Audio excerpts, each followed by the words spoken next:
Welcome back to Right on Four Corners. I'm your host, DelSheree Gladden. I'm a USA Today bestselling author of over 30 published novels and a ninth grade English teacher. And on this week's episode, I have E. Joe Brown, and he's going to be talking about the newest book in his The Kelly Can Saga, A Cowboy's Fortune. Joe, go ahead and introduce yourself. Well, hello, folks. I'm a native Oklahoman currently living in Rio Rancho, New Mexico. My wife, Linda, and I, we retired here after our adult lives with the United States Air Force. I spent a number of years out at Edwards Air Force Base in Southern California testing airplanes. And in retirement, I took writing that I had done as a journalist and then writing in test reports and projects and so forth for many, many years. I finally took the advice of some friends and said, Joe, you're really a storyteller. Are you writing any of this stuff down? No.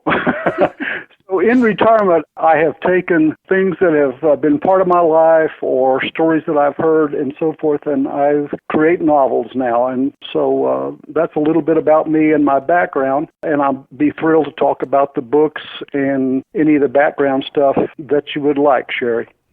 Well, and this is definitely not your first book. You've kind of got a variety of work, several topics. So this one is set in the early 1900s. But tell us a little bit about some of your other writing interests before we jump into that, because I thought it was interesting that you have a good variety. I love history, but I also like biographies and so forth. The genre of memoir just was a natural. I have written more than half a dozen, and I think at this point at least a half a dozen have been published, of memoirs from my life. Included in that is me as a 14-year-old kid meeting my hero, Mickey Mantle, who was a very famous baseball player in the 50s and 60s and so forth, and that's back when I was a child. And that story actually, along with some memorabilia from back then, are in the National Baseball Hall of Fame. So that's one story. During my time out at Edwards Air Force Base, I was fortunate enough to be the technical advisor to the movie director, Michael Bay. Spent 30 days with him and the cast and crew of the movie Armageddon. I was managing a test site at the time, and that site was used as one of the primary locations that they filmed. And then I've done stuff involving my younger days, my days as a sports writer, and so forth. So I'm not limited to just one subject. That's wonderful. I'm glad you've been able to put so much of your life and interest and experiences into book form to share with people. I think it's really neat to be able to hear other people's stories and see how they've experienced something that seems like with some of yours kind of people are peripherally aware of, but very few have actually done all the things that you've been able to do in your life. Well, I've been very, very fortunate. I guess I'm someone who is willing to risk something to maybe experience something. But just as an aside, several years ago, I sat down and I said, well, I need to come up with some things to write. And so I said, well, Joe, draw from your life experiences. And this is when I started to think about memoir. And at the end of no more than 10 minutes, I just stopped writing. I had 42 topics listed. That's awesome. And I handed them to some other people and said, what do you think? And they said, you've done all of that? And I said, it's hard to believe. I'm not done on the memoir side, but I'm loving being a writer of novels. Wonderful. Well, let's dig into that, because this is the second book in the Kelly Can series, but you've had a couple of other novels published before this. So when did you make that switch, and how did you approach it? I really decided in 2019 that I'd like to explore writing a novel, and took a few classes from UNM to brush up on things because I had done writing before, not novels, but, I got paid to write some things. And the story began to just come out of me toward the end of 2019 and into 2020. What happened in 2020? COVID. So I had about, a solid 3 months or more that we were, for the most part, locked down. You just really weren't supposed to be out and about much. And during that time, I wrote a story that is open-ended, more to come, but I put 400,000 words together during that period of time. And shortly thereafter, or about the same time, I had met Jeff Habiger, who's the publisher of Artemisia Publishing. I mean, he's the owner, if you will. You know him. We got to talking. And over several lattes at Starbucks and some other things, we finally decided, Joe, that story's pretty good, and I like what you've got started. And Jeff and I mean, we're kind of planning on this being a minimum of 5 books in the series. It could be more. We'll see. But the storyline is loosely based on some things that I experienced as a child sitting on the lap of my maternal grandfather, Clarence Kelly. Kelly Can, right? Well, my protagonist is named Charles, not Clarence, but he is, in fact, very loosely based on my maternal grandfather when my grandfather was a young man. And because Charlie Kelly had a dream of being a top hand, a great cowboy at the largest and most famous ranch in the state of Oklahoma 100 years ago. And that was the 101 in northern part of the state, just outside of a city that you can still find called Ponca City, Oklahoma. So the stories of my grandfather coupled with, I guess, my imagination, I began to put together what's known now as the Kelly Can Saga series. And current book out, A Cowboy's Fortune, is the second book, A Cowboy's Destiny being the first. Well, thank you for sharing that. It's always interesting to see where a writer's ideas come from. And I had wondered about this one because you do mention real historical people and you weave them into this story of the 2 main characters who at the start of this book are recently married and then kind of embarking on their life together. And it's interesting to blend real historical events with the fictional side of things. And it seems like people have different approaches to that and how they kind of decide how much of real life to include, where to bend it to their needs, and how to just blend those different aspects together. So that's really cool that this is based somewhat on your maternal grandfather and some of the things that he did. How did you decide, or did it just develop as you wrote, on what you were going to keep and include and what you were going to take some license with? Well, I'm really glad you asked that. I just let it happen. I would not and did not want to force anything. In other words, just make it happen. I wanted to allow it to happen. And I did, as I began to write the story, say to myself, Joe, if you're going to be true to history and be someone who can look anyone in the eye and say, I write historical fiction, then you need to let your characters live in the piece of history that the storyline makes sense. So people like the actual owners of the 101 Ranch are characters.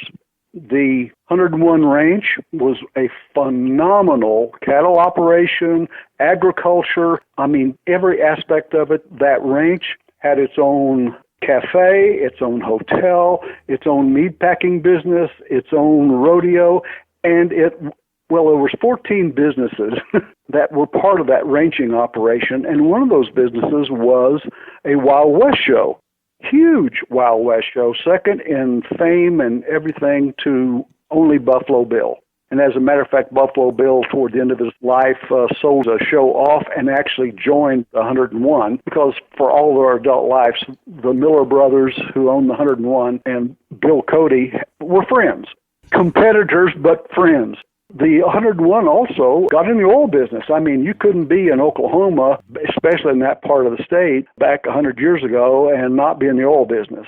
They got in the oil business, and so that's part of book 1 and very much part of book 2. And you can't mention the oil business unless you talk about Harry Sinclair, Bill Skelly, Harry Sinclair of Sinclair Oil, Bill Skelly of Skelly Oil, J. Paul Getty of Getty Oil. They all were part of the oil business in Oklahoma back in that time frame. They actually had rooms at the Hotel Tulsa in Tulsa, Oklahoma, and historians know that million-dollar deals were done in the lobby of the Hotel Tulsa back in the teens and early 20s.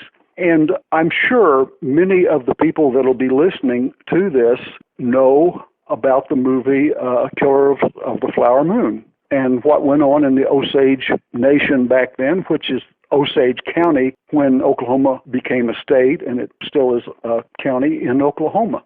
Oil business was huge there, and so my characters, go to the auction under the $1 million elm on Agency Hill in Pawhuska, Oklahoma, and bid on the rights for property to drill. So I interweave all of that into the storyline, and it really becomes big in book 3, which I'm wrapping up now. I'm within probably another month or two of having book 3 ready to go to Artemisia for publication, probably, I'm guessing, around the end of the year or the first part of next year. So I, on purpose, interweave real things that happen, and some of them are actually factually happen, and then other things that could have happened based on history, but fit the storyline. I like that. That's a really interesting approach, because I think for me, I would find that a little bit intimidating to characterize a real person. So did you have to really dig into information about who the people were, as people, if that was available, or did you kind of just have to bring that in from your creative side to think, how are they going to talk? What are their interactions going to be like? What is their day-to-day person that the people close to them saw on a daily basis? Well, I'll tell you my approach. I did study as much as possible to get to know any real person that's in books, in the storyline. I found out as much as I possibly could. But here's one thing that I decided on early on as I began to put the story to paper. Real people make it interesting. Real people need to be in real situations that was part of their life. So that aspect needs to be factual. I need, to the best possible extent, give them a personality, if possible, that was real, that is that you can look up and find out about, or if you look at an old movie or something, a newsreel or something, that's them. But here's the key thing. None of the real people are bad guys. They fit into my story as people who would become at least acquaintances, if not friends, and would not be adversarial. I can make up bad guys, and I did. The bad guys are completely from my imagination, and real people are in situations that really either did happen or could have happened, and I tried my best to give them their real personality or put them in situations that just seem natural for what they were known for or known about. Does that make sense? Absolutely. I like that. Yeah, I would be concerned about trying to do real villains and not, disparaging something or getting something wrong and having someone in the family still alive, if there were any, having an issue with that. That would be hard to balance. So I like that approach of the real people who are on the favorable side of the story and the characters using but staying on the fictional side for the bad guys. Yeah, well, I tell you what, though, in book 3, I do use a real bad guy as a bad guy, but he was flat out known as a bad guy. His name was Johnny Torrio, and he was the head of the Chicago Mafia. Okay, he's in the storyline, and he's a bad guy. But everybody knew he was a bad guy, and he doesn't end up being involved in anything that he didn't really do. That's probably, that's a fairly safe choice. I think there's definitely some characters over the history that you can safely put in as someone that everybody's going to be like, yeah, that feels right. Well, and using him and using the Chicago unit or, the Mafia, there was the Black Hands and the Chicago unit, and that's all historically accurate. It also puts the storyline accurately into the time frame of what was going on. I thought it was interesting. You're capturing a moment in time where there was so much going on in the West. And it sounds like that kind of bleeds in from other areas as well in book 3.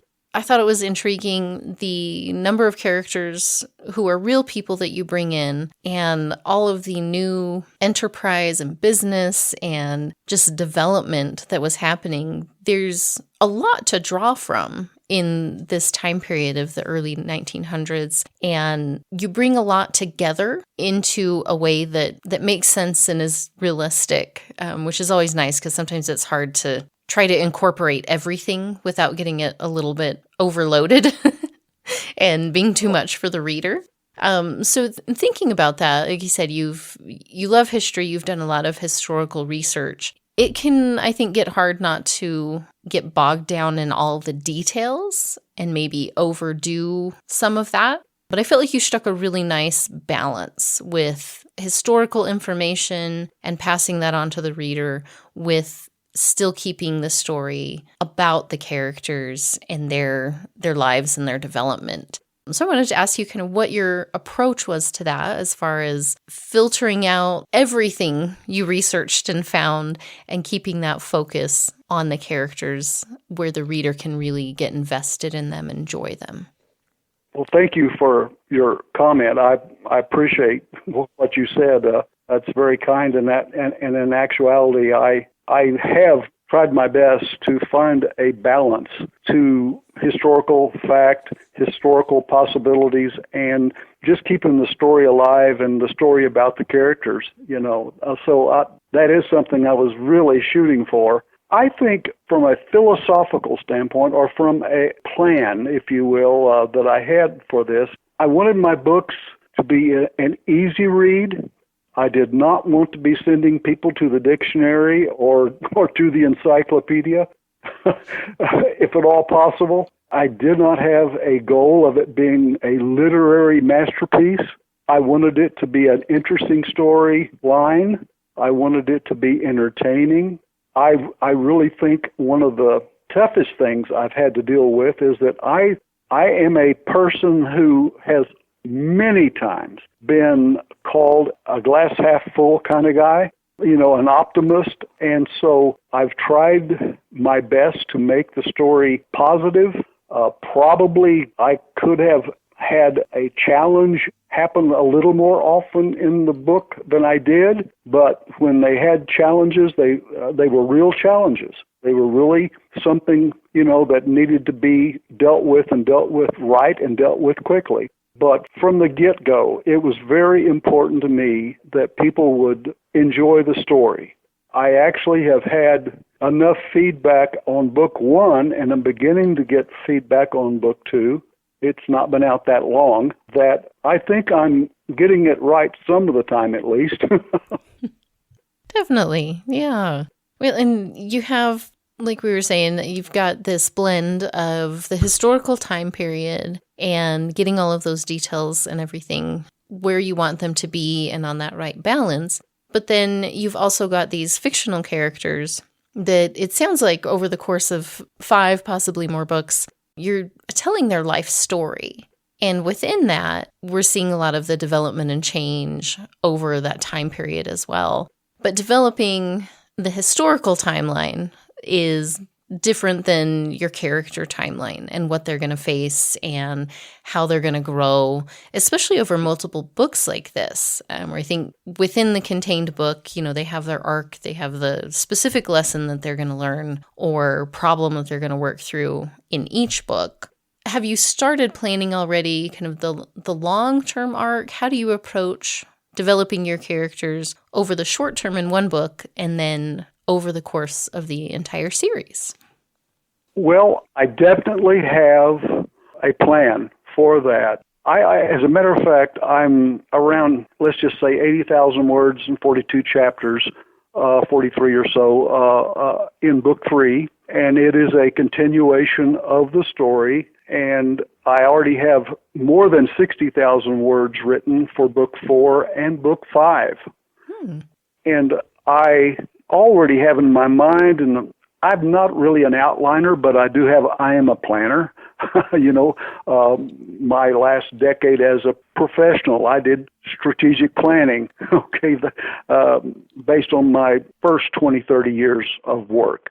But I want each book to stand alone, have its own primary storyline where the characters start in a certain place and they end up in another place, and along the way they've grown and they've met a challenge or two. But I want each book to wrap something up, but there to be something about it that will bring someone back to the next book. I guess in some way, I'm not comparing myself to Hillerman, to Tony, or Anne, but in their books, they each stand alone. They're a great story in and of themselves, but they also, there's enough of a, if you will, a storyline that you see them from book 1 with Tony to book 17. You saw the characters grow and change. Well, that's what I'm shooting for with the Kelly-Can series. And I will tell you, in my mind, I actually have, currently focusing on the Roaring Twenties, if you will, but I actually have things in mind to take this family. Now, I'm talking about children involved and maybe grandchildren and so forth. I take this family into the 1950s at least. So I see a growth and arc for the characters and for the storyline, with each book being just a leap forward, if you will. Does that make sense? Yeah, I like that idea of really following them through the generations. And I'm guessing with everything that they accomplish with the oil and the ranch and everything in book 2, that kind of you're also, as the reader, going to be watching their enterprises and their dynasty grow over time and see how that develops as well, which really kind of adds a whole extra layer to the story overall.